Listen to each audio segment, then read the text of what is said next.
हाय dear students, most welcome है ओमिया class 850 में। इस क्लास में हम लोग डिस्कस करेंगे बिहार बोर्ड कक्षा 12वीं का अर्थशास्त्र। इसमें माइक्रो इकोनॉमिक्स दिखना है और तीसरा चैप्टर चल रहा है जिसमें उत्पादन फलन को देखना है। हम लोग को आज उत्पादन फलन से संबंधित कुछ प्रश्न करने वाले हैं, तो बिल्कुल आप लोग अच्छे से और क्लास के लास्ट तक जरूर रहिएगा। चलिए शुरू करते हैं। सबसे पहले उत्पादन फलन क्या है इसे समझते हैं। देखिए, उत्पादन फलन कहा है तो उत्पादन फलन किसी दी गई तकनीक के अंतर्गत उत्पादन तथा उत्पादन के साधनों के बीच के गणितीय संबंध को बताता है। कहने का मतलब है कि कोई भी एक तकनीक को ले लीजिए, यानी जो भी आप मशीन या कोई भी टेक्निक फॉलो कर रहे हैं उसे फॉलो करते हुए अगर आप उत्पादन तथा उत्पादन के साधनों के बीच की अगर गणितीय संबंध को देखेंगे तो उत्पादन फलन कहलाएगा। फिर से समझिए, उत्पादन आप जानते हैं कोई भी प्रोडक्शन होता है, तो उत्पादन के साधन और उत्पादन के साधन क्या होता है, जैसे रॉ मटेरियल, कच्चा माल, मशीन, श्रम यानी लेबर, पैसा, ये सभी उत्पादन के साधन है। भूमि, ये सभी उत्पादन के साधन है। और उत्पादन का मतलब जो भी प्रोडक्ट है। तो अगर आप उत्पादन के साधन और उत्पादन के बीच अगर गणितीय मैथमेटिकल इक्वेशन को निकालेंगे, गणितीय संबंध को बताएंगे, तो उसी को हम लोग बोलते हैं उत्पादन फलन। समझ में आ रहा है? ठीक है। और इसको हम लोग डिनोट करते हैं ओ, यानी ओ इक्वल टू आउटपुट, यानी उत्पादन इक्वल टू एफ, यानी एफ का मतलब फैक्टर होता है। फैक्टर में आपका F1, F2, F3, F4, F5 जो कुछ भी हो सके, यानी उत्पादन के साधन। जैसे देखिए, ओ इक्वल टू उत्पादन, यानी इसको बोलते हैं आउटपुट उत्पादन। F1, F2, F3, Fn equal to उत्पादन के विभिन्न साधनों को बतलाता है। मैंने अभी बताया कि उत्पादन के साधन में रुपया आता है, यानी धन आता है, पूंजी आता है, श्रम आता है और आपका भूमि आता है। तो ये सभी उत्पादन के साधन हैं, ठीक ना। तो वहीं अगर उत्पादन के साधन और उत्पादन के बीच में अगर गणितीय संबंध को आप दिखाएंगे तो उसे बोलेंगे उत्पादन फलन। ओके। देखिए, अब उत्पादन फलन दो मान्यताओं पर निर्भर करता है, इसे भी समझते हैं। उत्पादन फलन दो मान्यताओं पे, दो एजप्शन पर डिपेंड करता है। इसमें पहला चीज़ है कि तकनीकी में कोई परिवर्तन नहीं होना चाहिए, यानी जिस तकनीकी का आप उपयोग करके प्रोडक्शन कर रहे हैं उसमें कोई परिवर्तन नहीं होना चाहिए। जैसा पहले आप उत्पादन करते थे वैसा आज भी आप उत्पादन करेंगे, तब उत्पादन फलन का नियम काम करेगा। दूसरी मान्यता है कि उत्पादन फलन की संबंध केवल उत्पादन की मात्रा से होता है, उसकी कीमत से नहीं। समझ में आ रहा है? उसकी कीमत से नहीं होता है, केवल उत्पादन की मात्रा को देखा जाता है, ठीक ना। उत्पादन की मात्रा और उत्पादन के विभिन्न साधन के बीच में संबंध होता है, उत्पादन की कीमत के बारे में नहीं होता है, ठीक है। दो चीज़ आपको ध्यान रखना है। अब उत्पादन फलन के प्रकार, यानी उत्पादन फलन कितने प्रकार का होता है, इसे भी हम लोग समझ लेते हैं। अब देखिए, यहाँ पे दिखाया गया कि उत्पादन फलन आपको दो प्रकार के मिलेंगे। एक बोलते हैं लॉ ऑफ रिटर्न्स, यानी बोलते हैं इसको बोलते हैं अल्पकालीन, यानी कम समय में उसको अल्पकालीन बोलते हैं। तो अल्पकालीन फलन जिसको उत्पादन, प्रतिफल या उत्पत्ति के नियम से जानते हैं, यानी अल्पकालीन फलन का तीन नाम है: उत्पादन, प्रतिफल या उत्पत्ति के नियम। यानी उत्पादन के नियम, प्रतिफल के नियम या उत्पत्ति के नियम अगर पूछेगा तो इसका मतलब है अल्पकालीन पूछ रहा है। इसको इंग्लिश में बोलते हैं लॉ ऑफ, ये लॉ ऑफ होगा, लॉ ऑफ रिटर्न्स, ठीक ना, के नाम से जाना जाता है। दूसरा आता है दीर्घकालीन, यानी लंबे समय में अगर उत्पादन फलन देखना है, ठीक ना, तो दीर्घकालीन उत्पादन फलन को पैमाने का प्रतिफल कहा जाता है। इसका नाम है पैमाने का प्रतिफल, और इसको इंग्लिश में बोलते हैं रिटर्न्स टू स्केल। इसे आप लोग ध्यान रखिएगा। फिर मैं रिवीजन करा दूं कि अगर अल्पकालीन यानी कम समय में उत्पादन फलन को देखा जाएगा तो इसको पूछ सकता है उत्पादन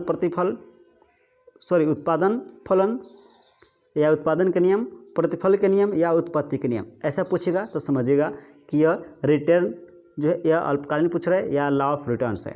दूसरा कहेगा दीर्घकालीन उत्पादन फलन, तो इसका मतलब पैमाने का प्रतिफल, और इंग्लिश में लिखेगा रिटर्न्स टू स्केल। अब चलिए आगे बढ़ते हैं। सबसे पहले बात करते हैं उत्पादन प्रतिफल, उत्पत्ति के नियम या परिवर्तित साधन तथा उनके प्रकार। यानी अभी मैंने बात किया ना, अगर उत्पादन प्रतिफल कहे, उत्पत्ति के नियम कहे, ठीक ना, या उत्पादन के नियम कहे, तो इसका मतलब क्या है, ये अल्पकालीन पूछ रहा है, returns to return law of return हो जाएगा। तो ये लॉ ऑफ रिटर्न पूछ रहा है, ठीक है। तो पूछ रहा है कि लॉ ऑफ रिटर्न के प्रकार क्या है और क्या होता है। ध्यान दीजिएगा, जब हम उत्पादन के विभिन्न साधनों में से अन्य साधन को स्थिर रखकर किसी एक साधन की मात्रा को परिवर्तित करते हैं और उत्पादन तथा उत्पादनों के साधनों के बीच के संबंध की जांच करते हैं, तो उसे प्रतिफल का नियम, उत्पत्ति के नियम या परिवर्तित साधन के प्रतिफल के नियम से जाना जाता है। ध्यान से समझिए, बहुत ध्यान से समझिएगा क्या कर रहा है। यह कह रहा है कि उत्पादन के विभिन्न साधनों के में, यानी उत्पादन के विभिन्न साधन होता है, जैसे भूमि, पूंजी, लेबर और आपका जो टेक्निक होता है, जो मशीनें होती हैं, सभी उत्पादन के साधन हैं। तो उत्पादन के जो विभिन्न साधन हैं उसमें करें अन्य को स्थिर रखकर, यानी सभी को स्थिर रख दिया जाए, किसी एक साधन की मात्रा को परिवर्तित किया जाए। किसी एक साधन की मात्रा, जैसे मान लीजिए मशीन वही यूज कर रहे हैं, पैसा उतना ही लगा रहे हैं, लेकिन केवल आप मजदूर को घटा बढ़ा रहे हैं, उसमें परिवर्तन कर रहे हैं, ठीक ना। और जब उत्पादन हो रहा है तो उत्पादन और उत्पादन के साधन के बीच की जांच करते हैं, तो उसी को बोलते हैं प्रतिफल का नियम, उत्पत्ति का नियम या परिवर्तित साधनों के प्रतिफल के नियम से जाना जाता है। समझ में आया? यानी जब कहे प्रतिफल का नियम, उत्पत्ति के नियम या परिवर्तित साधनों के प्रतिफल का नियम, तो इसका मतलब है कि अल्पकालीन पूछ रहा है। और जब अल्पकालीन पूछेगा तो क्या करना है, उत्पादन के जो विभिन्न साधन हैं उन विभिन्न साधनों में से एक को परिवर्तित करना है, बाकी को स्थिर रखकर, और जो उत्पादन आ रहा है और जो साधन आ रहा है उसके बीच को गणितीय संबंध को देखेंगे तो हो जाएगा आपका उत्पादन प्रतिफल। जैसे देखिए, इसको हम लोग समझ लेते हैं एक डायग्राम से, ठीक ना। अब देखिए, उत्पादन के कुछ साधन यहाँ पे आपको दिखाया गया है। उत्पादन के साधन में देखिए, उत्पादन के साधन में आपका श्रम है और पूंजी है, और यहाँ पे उत्पादन को क्विंटल में दिखाया गया है। तो देखिए यहाँ पे जो श्रम है ना, इसमें बदलाव किया गया है, 1 2 3 4 हो गए, बढ़ रहा है, लेकिन पूंजी को कांस्टेंट किया गया है, पूंजी स्थिर है, ठीक है ना। तो कहा क्या था, कहा था कि उत्पादन के विभिन्न साधनों में से एक को स्थिर, यानी सभी को स्थिर रखकर एक को क्या किया जाए, एक में परिवर्तन किया जाए। तो मान लीजिए श्रम को परिवर्तित किया गया और पूंजी को स्थिर रखा गया, तो उत्पादन में भी परिवर्तन हुआ है। जैसे जब श्रम 1 था, पूंजी 1 था, तो उत्पादन 50 हुआ। श्रम यानी श्रम बढ़ाया गया तो 75 उत्पादन हुआ, श्रम और बढ़ाया गया तो 85 हुआ, श्रम और बढ़ाया गया तो 90 हुआ। और इसी को अगर हम लोग गणितीय मैथमेटिकल से देखें, गणितीय संबंध से देखें, तो इसी को हम लोग बोलेंगे उत्पादन फलन। समझ में आ रहा ना?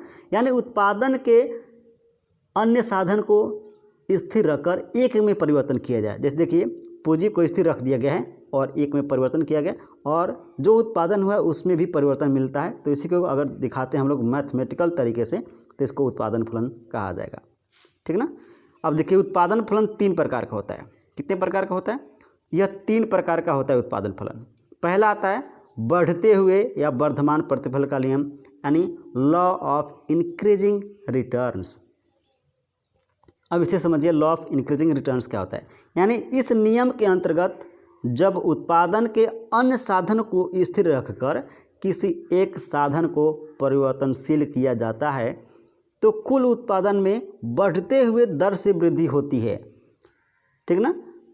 यानी क्या लिखा गया है, ये है बढ़ते हुए, यानी बढ़ना चाहिए। बढ़ते हुए या वर्धमान प्रतिफल यह कहता है कि उत्पादन के जितने भी साधन हैं उन साधनों में से अन्य साधन को स्थिर रख दिया जाए। अगर एक साधन को परिवर्तनशील करते हैं तो उत्पादन अगर बढ़ते हुए दर से वृद्धि करता है, तो उसे बोलेंगे वर्धमान प्रतिफल का नियम या बढ़ते हुए जो है, या लॉ ऑफ इंक्रीजिंग रिटर्न्स। इसे डायग्राम से हम लोग समझ लेते हैं, ठीक ना। अब देखिए, डायग्राम है, यहाँ पे आपको दिखाई दिया गया है, ये है श्रम, ये है पूंजी। देखिए, उत्पादन के साधन ये दोनों हैं, श्रम और पूंजी दोनों हैं। यहाँ पे श्रम को जो है श्रम में परिवर्तन किया गया है, लेकिन पूंजी को स्थिर रखा गया है। यहाँ पे उत्पादन को दिखाया गया है क्विंटल में। आप देखिए, जब श्रम 1 था, यानी एक मजदूर काम करता था, उतना ही पैसा लगता था, तो 50 गो उत्पादन होता था। 2 मजदूर आ गए, पैसा उतना ही लगा लेकिन जो है 60 को उत्पादन होने लगा। 3 मजदूर काम करने लगे, जो है पूंजी उतना ही लगा और 75 उत्पादन होने लगा। 4 मजदूर हो गए, पैसा उतना ही लगा और 95 उत्पादन होने लगा। यानी कहने का मतलब क्या है, आप देखिए अब 50 और 60 के बीच में कितना अंतर है, 10 का। 60 और 75 के बीच में 15 का। 75 और 95 के बीच में हो जाएगा आपका 20 का। अब देखिए, आप देखेंगे 10 जो है शुरू में कितना प्रोडक्शन बढ़ा, जब 50 से 60 के बीच में गए तो 10 प्रोडक्शन बढ़ा। जब 60 से 75 के बीच में गए तो 15 बढ़ गया, यानी 5 और बढ़ गया, ठीक ना। फिर 75 से जब 95 गए तो 20 हो गया, इसका मतलब 5 और बढ़ गया। यानी उत्पादन तो बढ़ रहा है लेकिन बढ़ते दर से बढ़ रहा है। जैसे शुरू में आप देखेंगे कि 50 से 60 हुआ तो केवल इसमें 10 को वृद्धि हुई, लेकिन 60 से 75 गए तो 15 को बढ़ गया। ऐसे 75 से 95 गए तो ये आपका 20 को बढ़ गया। यानी वृद्धि तो हो रही है लेकिन बढ़ते दर से हो रही है। कैसे हो रही है, बढ़ते दर से। वही कहा गया है कि अगर उत्पादन के विभिन्न साधनों में से अन्य साधन को स्थिर रखकर किसी एक साधन को परिवर्तन किया जाता है, तो ऐसे में अगर उत्पादन बढ़ते दर से वृद्धि होती है, अगर उत्पादन में बढ़ते दर से वृद्धि होती है तो उसे बोलेंगे बढ़ते हुए या वर्धमान प्रतिफल का नियम। समझ में आ रहा है। अब हम लोग आगे बढ़ते हैं नेक्स्ट की तरफ। अब हम लोग समझते हैं स्थिर प्रतिफल का नियम क्या होता है, लॉ ऑफ कांस्टेंट रिटर्न। आप देख रहे हैं कांस्टेंट मतलब स्थिर होता है, तो स्थिर प्रतिफल का नियम क्या होता है। फिर से ध्यान दीजिए, इस नियम के अनुसार जब उत्पादन के अन्य साधनों को स्थिर रखकर किसी एक साधन को परिवर्तनशील किया जाता है तो कुल उत्पादन में वृद्धि एक निश्चित दर से होती है। कहने का मतलब है कि उत्पादन के जितने भी साधन हैं तो उन सभी साधनों में से अन्य साधन को स्थिर रख दिया जाए और एक साधन में परिवर्तन किया जाए। अगर ऐसे में वृद्धि तो होगी लेकिन वृद्धि एक कांस्टेंट से होगा, एक स्थिर रूप से होगा। उसी को बोलते हैं जो है प्रतिफल, स्थिर प्रतिफल का नियम। यानी उत्पादन तो बढ़ेगा लेकिन एक निश्चित मात्रा में बढ़ेगा, ठीक ना। इसे भी हम लोग डायग्राम से देख लेते हैं। ये है उत्पादन के साधन जिसमें श्रम और पूंजी को दिखाया गया। श्रम में परिवर्तन किया गया, पूंजी स्थिर है, और यहाँ पे उत्पादन को दिखाया गया। अब ध्यान देखिए, जब एक श्रम था, पूंजी भी एक था, तो 50 उत्पादन हुआ। श्रम 2 हो गया, पूंजी एक ही है तो 60 हुआ। फिर आपका 3 श्रम हो गया, 1 पूंजी तो 70 हुआ। 4 जो है श्रम है, 1 पूंजी है, 80 उत्पादन हुआ। यानी कितना कितना बढ़ रहा है, यहाँ पे 10 बढ़ रहा है, यहाँ भी 10 बढ़ रहा है और यहाँ भी 10 बढ़ रहा है, यानी बराबर बढ़ रहा है। वृद्धि तो हो रही है, इसमें वृद्धि तो 50 से 60 हुआ, 60 से 70, 70 से 80 हुआ। इसमें वृद्धि तो हो रही है लेकिन वृद्धि एक निश्चित मात्रा में हो रही है, 10 10 10 इतना बढ़ रहा है, ठीक ना। तो इसी को बोलते हैं कांस्टेंट रिटर्न, जो है कांस्टेंट रिटर्न यानी स्थिर प्रतिफल का नियम। फिर से समझिए, यानी उत्पादन के जितने भी साधन हैं, उन उत्पादन के साधन के जो जितने भी उत्पादन के साधन हैं, सभी उत्पादन के साधनों को स्थिर रखकर किसी एक में परिवर्तन किया जाए और वृद्धि अगर एक निश्चित मात्रा में होती है, स्थिर मात्रा में होती है, तो उसे बोलेंगे स्थिर प्रतिफल का नियम। तीसरा देख लेते हैं, चूँकि 3 था तो तीसरा है घटते हुए या ह्रासमान प्रतिफल का नियम। इसमें कहा जा रहा है कि इस नियम के अंतर्गत जब उत्पादन के अन्य साधनों को स्थिर रखकर किसी एक साधन को परिवर्तनशील किया जाता है तो कुल उत्पादन घटती हुई दर से वृद्धि होती है। कहने का मतलब है कि उत्पादन के जितने भी साधन हैं, उन सभी साधनों में से अन्य साधन को स्थिर रख दिया जाए और एक साधन को परिवर्तनशील किया जाता है, और ऐसे में उत्पादन बढ़ता है लेकिन घटते क्रम से बढ़ता है, घटते दर से बढ़ता है, तो उसे हम लोग बोलते हैं घटते हुए या ह्रासमान प्रतिफल का नियम। इसे भी हम लोग डायग्राम से समझ लेते हैं। चलिए ध्यान देंगे, ये है उत्पादन के साधन जिसमें श्रम और पूंजी है। यहाँ पे उत्पादन दिखाया गया है। यहाँ पे देखिए, जब श्रम 1 था, पूंजी 1 थी तो 40 उत्पादन हुआ। जब श्रम 2 हुआ, पूंजी 1 है तो 65 हुआ। जब श्रम 3 हुई, पूंजी 1 है तो 75 हुआ। जब श्रम 4 हुआ, पूंजी 1 है तो 72 हुआ। अब ध्यान समझिए, 80 नहीं 72 है। अब ध्यान से समझिए आप लोग। कहने का मतलब है कि 40 से 65 हुआ, कितना बढ़ा? 25 बढ़ा। फिर 65 से 75 हुआ, कितना बढ़ा? 20 बढ़ा। फिर 20 से 72 हुआ, कितना बढ़ा? 75 से 72 हुआ। इसका मतलब क्या? ये घट गया। ये क्या हो गया? अब ये घट गया, सॉरी ये माफ़ी चाहूँगा, यहाँ पे जब 65 से 75 गया तो यहाँ पे 10 बढ़ा है, ठीक है ना। और यहाँ पे 75 से जब 72 गया तो यहाँ पे अब क्या हो गया? 3 माइनस में हो गया। कहने का मतलब है कि वृद्धि तो हो रही है, वृद्धि तो हो रही है, लेकिन आप देख रहे हैं 65 से 40 से 65 हुआ, 65 से 75, 75 से 72, लेकिन घटते क्रम से पहले 25 गो बढ़ा, फिर घट के 10 गो बढ़ा, फिर अब माइनस में चला गया।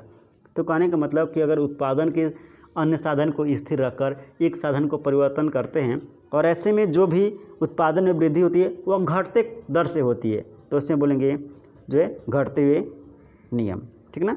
अब इससे हम लोग जो है, अब तीनों जो हम लोग पढ़े हैं तो इस तीनों के जो हम लोग रेखाचित्र के द्वारा स्पष्ट समझ लेते हैं। अब देखिए, पहला था वर्धमान।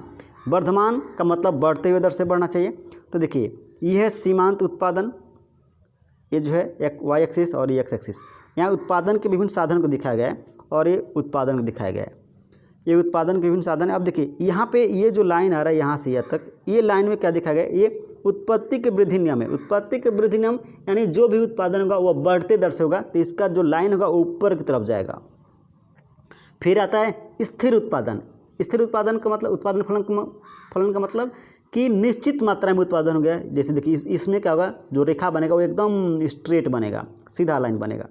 और इसके बाद आता है ह्रासमान। ह्रासमान का मतलब घटते हुए दर से बढ़ेगा। जैसे 45 से 65 हुआ, 65 से 75 हुआ, 75 से 72 हो गया, तो घट रहा है, उत्पादन तो बढ़ रहा है लेकिन घटते हुए दर से बढ़ रहा है। तो ठीक ना। अगर डायग्राम पूछता है कि उत्पादन के जो तीनों जो प्रकार है उसको डायग्राम्स दिखाइए, तो आपको इस डायग्राम से दिखाना पड़ेगा। उत्पत्ति के वृद्धि नियम ऐसा बनेगा, फिर यहाँ से चलेगा स्थिर नियम, उसके बाद ह्रासमान, ठीक ना। तो ये कुछ इस प्रकार का बनेगा।